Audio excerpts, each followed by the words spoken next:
मैं अपनी नेत्री ममता जी का बहुत धन्यवाद करता हूं कि उन्होंने आज मुझे यह बोलने का अवसर दिया। अभी विप्लव जी बात कर रहे थे वुमेन एम्पावरमेंट की। कितना हुआ इनकी तरफ मुझे मालूम नहीं, हालांकि मुझसे ज्यादा भारतीय जनता पार्टी वालों को और कोई नहीं जानता। जितने बैठे हुए हैं उन सबों से सबसे संभवतः पुराना मैं ही होऊंगा और इनको मैं भली भांति पहचानता हूं। बात महिला की करेंगे लेकिन महिला के लिए कुछ करेंगे नहीं। ये हमारी लीडर हैं जिन्होंने 40% सांसद इस लोकसभा के अंदर यहां पर ममता जी ने भेजा है। हमने सुना था कि 2022 में 5 ट्रिलियन इकोनॉमी बनेगी। 2014 में जब सरकार आई थी तो मैं भी उसी तरफ था और मैंने सुना था जब ये कहा गया था कि न खाऊंगा न खाने दूंगा, तब मैंने 400 करोड़ का भ्रष्टाचार, जिस खेल ने मुझे आन बान शान मान मर्यादा जिस देश के लिए मैं खेला, वहां पर 400 करोड़ का घोटाला हुआ था, मैं लेकर गया था। लेकिन उस घोटाले के ऊपर कोई चर्चा नहीं हुई। मुझे जिस प्रकार से विभीषण को लंका से निकाल दिया गया था, मुझे भी उसी विभीषण की तरह उस लंका से बाहर निकाल दिया गया। मैं एक एक चीज और राज इनके जानता हूं। मैं उस विषय पर अधिक नहीं जाऊंगा। महिलाओं के बारे में क्या इनकी राय है वह भी मैं जानता हूं। 2014 से मुंगेरी लाल के हसीन सपने सामने देखते रहे हैं और उन हसीन सपनों को कब पूरा होता हुआ देखेंगे मालूम नहीं, क्योंकि लक्ष्य ये था कि 2022 में जब अमृत काल होगा, 75 वर्ष हमारे आजादी के पूरे होंगे, तो सबके सर पर छत होगा, नल में जल होगा, नल में जल होगा, गैस होगी, बिजली होगी। लेकिन यह लक्ष्य 2047 पे चला गया। जो 2022 में होना था वो 2047 पे चला गया। इस सदन में कितने जिंदा होंगे नहीं होंगे मालूम नहीं, वो लक्ष्य देख पाएंगे या नहीं देख पाएंगे।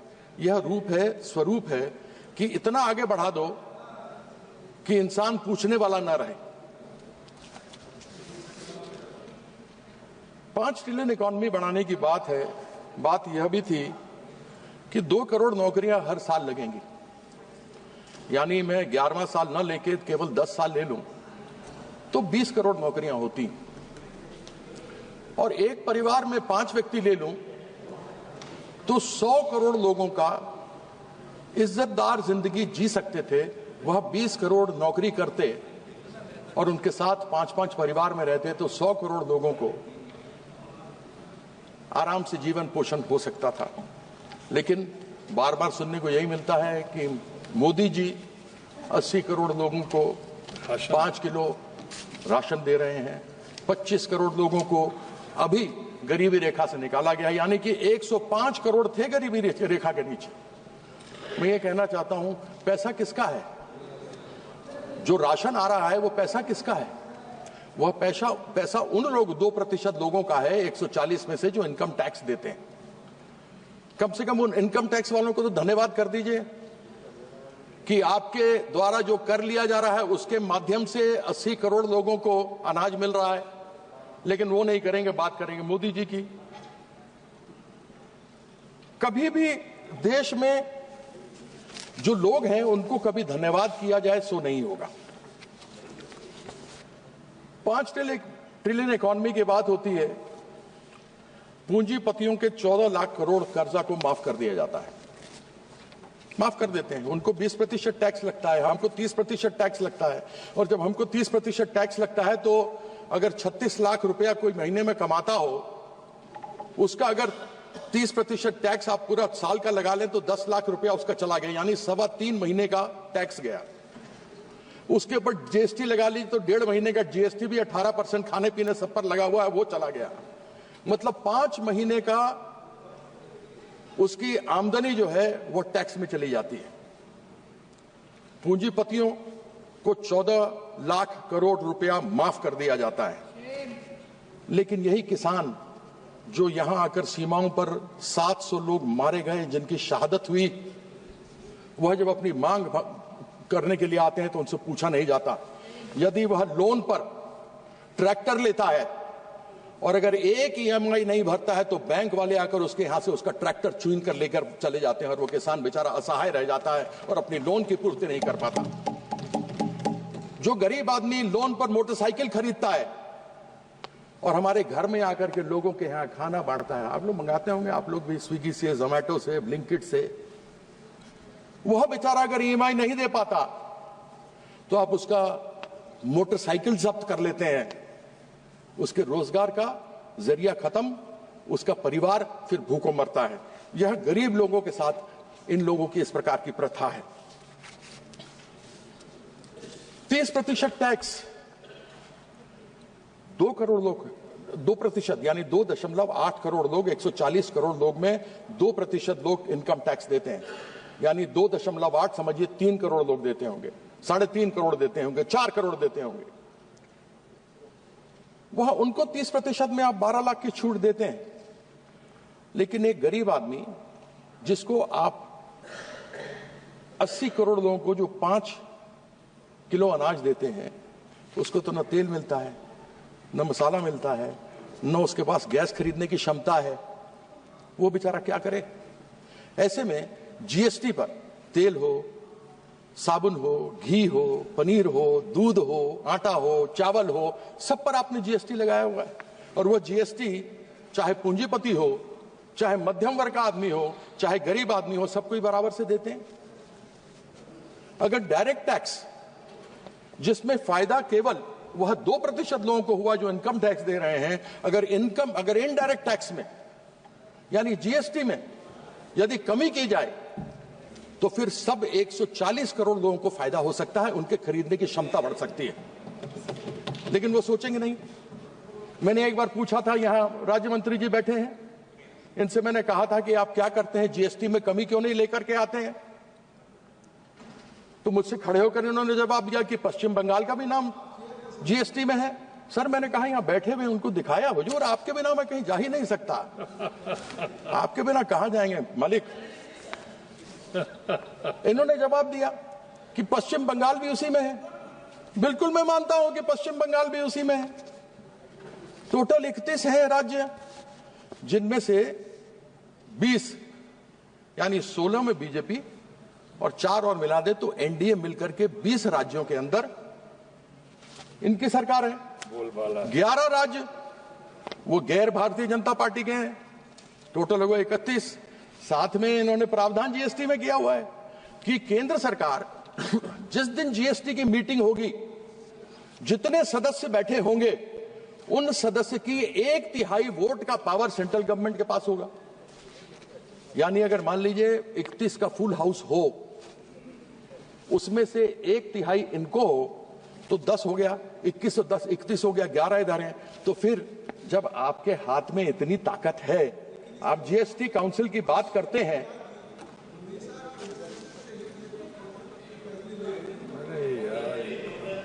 सभापति महोदय यही तो कह रहा हूं, आपने बिल्कुल सही बात कही, आपने कील के माथे पे मारा है डंका, बिल्कुल ठीक कहते हैं, you hit the nail on the head sir.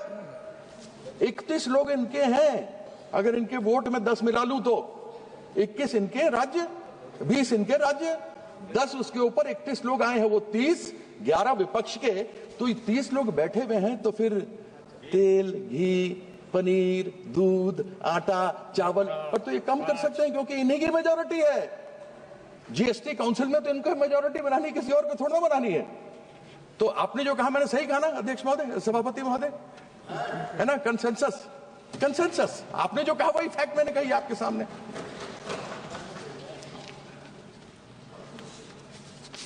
एक बार हमने सुना प्याज की बात, हमने सुना कि माननीय वित्त मंत्री महोदया ने कहा कि उनसे पूछा गया कि प्याज के दाम बहुत बढ़ गए हैं। उन्होंने कहा मैं प्याज खाती नहीं इसलिए मुझे दाम मालूम नहीं। सभापति महोदय, पेट्रोल और डीजल तो हम लोग भी नहीं खाते, लेकिन दाम तो मालूम है। Petrol diesel, yes, no, we don't eat petrol diesel like she doesn't eat onions, but yet we know the price. Price तो हमको मालूम ही साहब कि पेट्रोल डीजल के दाम क्या है। और सेंट्रल गवर्नमेंट ने पेट्रोल डीजल के अंदर पेट्रोल में 19.9 प्रति लीटर का एक्साइज लगाया हुआ है, डीजल में 5.8 रुपए प्रति लीटर का इन्होंने एक्साइज लगाया हुआ। ये बढ़ाया है इन दिनों में। जिस समय स्वर्गीय मनमोहन सिंह जी हमारे प्रधानमंत्री थे, उस समय कच्चे तेल की कीमत $112 प्रति बैरल थी। तब उस समय दिल्ली की बात करता हूं, 65 रुपए प्रति लीटर पेट्रोल था। जिस समय माननीय नरेंद्र मोदी जी यहां पर प्रधानमंत्री बनकर के आए, उस समय कच्चे तेल के बैरल की कीमत $60 प्रति बैरल थी। और उस समय तब बात चलती थी और हम भी खड़े होकर के चिल्लाते थे, बहुत हुई महंगाई की मार, पेट्रोल डीजल की मार, अब की बार टन टन टन सरकार। अब वही बोलना पड़ेगा ना, क्योंकि हुआ कुछ नहीं। हम यही बोलते थे। तब था 60 रुपए प्रति डॉलर बैरल। मनमोहन सिंह जी के समय था $112 प्रति बैरल। तब था 65 रुपए। उसके बाद वो 60 से बढ़कर आज हुआ है 225 में 80 रुपए प्रति बैरल। लेकिन पेट्रोल और डीजल सेंचुरी मार रहा है। बेचारा विराट कोहली और रोहित शर्मा मारने में उसको बहुत मुश्किल हो रही है। और 3 साल से सेंचुरी पर बैठे हैं। क्यों नहीं कम करते एक्साइज? कर दे कम, और नहीं तो ले आए जीएसटी में। और फिर इन्हीं की है मेजॉरिटी। 31 राज्य 10% और मिला लीजिए, 31 के 41 में 31 ही है, 31। अच्छा। तो लोगों को बोलना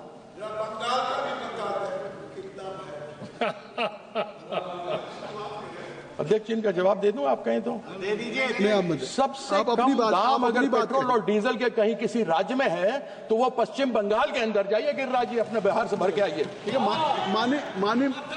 माननीय मंत्री जी ने खड़े होकर आपसे कोई जवाब नहीं पूछा, इसलिए आप अपनी बात करें। अरे यह मेरे घर में आके मेरे पास MLC बनने के लिए बैठा करते थे 1999। ये बात नहीं, ये पर्सनल नहीं, ये आप व्यक्तिगत आक्षेप नहीं करेंगे इस तरीके से। ये कार्रवाई नहीं करेंगे। ये मुझे बताएंगे। ये इनको बात करने के तरीका नहीं, इनको बात करने की तमीज नहीं। माननीय कीर्ति आजाद जी, यह भारतीय जनता पार्टी के संस्कार है। आप कृपया, ये भारतीय जनता पार्टी के संस्कार है। बैठ जाइए। जिनको बात करने का तमीज नहीं, आप अपने से बड़ों से कैसी बात की जाती है इनको ये नहीं मालूम। आप अपने सदन में किस तरीके से बात की जाती है इनको ये नहीं मालूम। ये तुम करके बात कर रहे हैं, मैं इनसे आप करके बात कर रहा हूँ। लेकिन आजाद जी नहीं कर सकते। आप बैठ जाए। इनका भगवान कुछ नहीं कर सकता। माननीय मंत्री बैठ जाए। इनका कुछ नहीं कर सकता। माननीय मंत्री, ठीक है, ये देखिए आप भी करके बोलते हैं। माननीय कीर्ति आजाद जी, मैं आपसे बात कर रहा हूँ। बहुत वरिष्ठ हैं। ये आपसे बात, ये लाल बाबू प्रसाद के पास आके मेरे पास पड़े रहते थे कि फिर वही बात आप कर रहे हैं। ये रिकॉर्ड में नहीं जाएगा। ये रिकॉर्ड में देखिए, आया था। आप बैठ जाए। माननीय मंत्री जी, आप बैठ जाए। माननीय मंत्री, कपड़ा पहनने का लोग नहीं था, कपड़ा हमने सिलवाया। ये गलत बात है। ये आप बिल्कुल सब रिकॉर्ड में जाएगा। इस तरह के आक्षेप आपसे अपेक्षा नहीं है। माननीय कीर्ति आजाद जी, इस तरह का आक्षेप बोलेगा तो मैं इनके सब आप किसी माननीय सदस्य के ऊपर नहीं, आप सर ये तमीज आप बजट पे बोलिए। इसका तमीज देखिए। लेकिन माननीय कीर्ति आजाद जी, आप बजट पे बोले। आप इस तरीके की बात किसी के ऊपर व्यक्तिगत आवाज आप सुन रहे हैं? आप सुन रहे हैं क्या बोल रहे हैं? आप उनका रिकॉर्ड में नहीं जा रहा है। उनका रिकॉर्ड में नहीं जा रहा है। आप क्यों संज्ञान ले रहे हैं? रिकॉर्ड में नहीं जा रहा, आप संज्ञान मत लीजिए। लेकिन आपको क्यों करते हैं? नहीं, आप बैठे रहिए। आप चुप रहे। आप कीर्ति आजाद जी को मैंने सभापति जी 1.7 करोड़ रुपया जो पश्चिम बंगाल का बकाया है वह 1922 से पश्चिम बंगाल को नहीं दिया गया, जिसमें एक जीएसटी है। 2022 से नहीं दिया गया। 2022 से क्षमा कीजिएगा, 2022 से नहीं दिया गया। रिपीट कर दो फिर से। कितना पैसा? 1,70,000 करोड़ रुपया जो पश्चिम बंगाल का हिस्सा है 2022 से पश्चिम बंगाल को नहीं दिया गया, उसमें हिस्सा जीएसटी का भी है। जीएसटी फेडरल इकोनॉमी है तो फेडरल जीएसटी तो आना चाहिए। आपने आवास का पैसा नहीं दिया, वो पश्चिम बंगाल की नेत्री ममता बंदोपाध्याय ने लोगों का आवास को दिया। इन्होंने स्कूलों के लिए नहीं दिया, सर्व शिक्षा अभियान के लिए नहीं दिया, वह भी पश्चिम बंगाल की नेत्री ममता बंदोपाध्याय ने अपने बजट से दिया। घर नहीं मिले, उसका भी बजट पश्चिम बंगाल की नेत्री ने दिया। इन्होंने आपत्तियां उठाई, आपत्तियों का जवाब दिया गया, यूटिलाइजेशन सर्टिफिकेट दिया गया, सब कुछ हो गया। जीएसटी काउंसिल में बैठक हुई, जीएसटी काउंसिल में बैठक हुई, हेल्थ यानी स्वास्थ्य को लेकर सब बातें हुई। उसमें हमारे स्वास्थ्य साथी जो ममता बंदोपाध्याय की सरकार वहां चलाती है उसको सबसे बढ़िया कहा गया। वह स्वास्थ्य साथी जो महिला, सबसे बड़ी महिला एक परिवार में होती है, उनके नाम से एक कार्ड होता है, और प्राइवेट हो या पब्लिक हो, महिला, उनके पति, उनके माँ बाप, उनके सास ससुर, उनके बच्चे सभी किसी भी निकटतम अस्पताल में जा सकते हैं, उपचार करा सकते हैं, और डायरेक्टली सरकार की तरफ से पैसा वहां पर हॉस्पिटल में दिया जाता है, इंक्लूडिंग प्राइवेट हॉस्पिटल। लेकिन हमारे जो यहां से मिलता है उसमें अनेकों मानक हैं, छत है तो नहीं मिल सकता, मोटरसाइकिल है तो नहीं मिल सकता, साइकिल है तो नहीं मिलेगा, और 2011 के सेंसस से है, कृपया यहाँ पर सभी को मिलता है। कृपया संक्षिप्त करें, 15 मिनट हो गया जी, मैं खत्म कर रहे हैं भाई। अब ये कहते हैं कि साहब इन्होंने मानक तय किया। अब ये मैं जानना चाहता हूं कि संविधान के किस प्रावधान में या किस धारा में ये लिखा हुआ है कि किसी एक रंग का पर आप स्कूल को अगर आप रंगेंगे या अस्पताल को रंगेंगे तभी आपको पैसा मिलेगा? क्या हिंदू धर्म में एक ही रंग है, या हिंदू धर्म में अनेकों रंग हैं? हमारे सनातन में अनेकों रंग हैं। यह चाहते हैं कि केवल भगवा में रंग दें, लेकिन भगवा के अनेकों भी रंग हैं। जो महादेव के सिर में चंद्रमा इठलाता है वो सफेद है, सोमवार सफेद है, सफेद रंग है चंद्रमा का। मंगल हनुमान जी का है तो लाल है, बुध प्रकृति है तो हरा है, बृहस्पति देवताओं के गुरु थे इसलिए पीला है, शुक्राचार्य राक्षसों के गुरु थे इसलिए राख है, शनि महाराज हम सब जानते हैं कि वह काले या नीले हैं, और हमारे जो सूर्यदेव हैं वह इंद्रधनुष हैं, सतरंगे हैं, उत्तर में शिव हैं तो सफेद है, दक्षिण में अयप्पन है तो काले हैं, पूर्व में मां काली है तो लाल सिंदूर और लाल टीका है, पश्चिम में गणेश है तो पीला है। फिर केवल भगवा कैसे मेरा हिंदू धर्म का रंग है, मुझे समझ नहीं आता। Very good. क्या चंद्रमा को भगवा करेंगे? ठीक है। क्या हनुमान जी को भगवा करेंगे? क्या मेरी बहन, बेटी, मां के सिंदूर, लाल सिंदूर को और लाल टीके को भगवा करेंगे?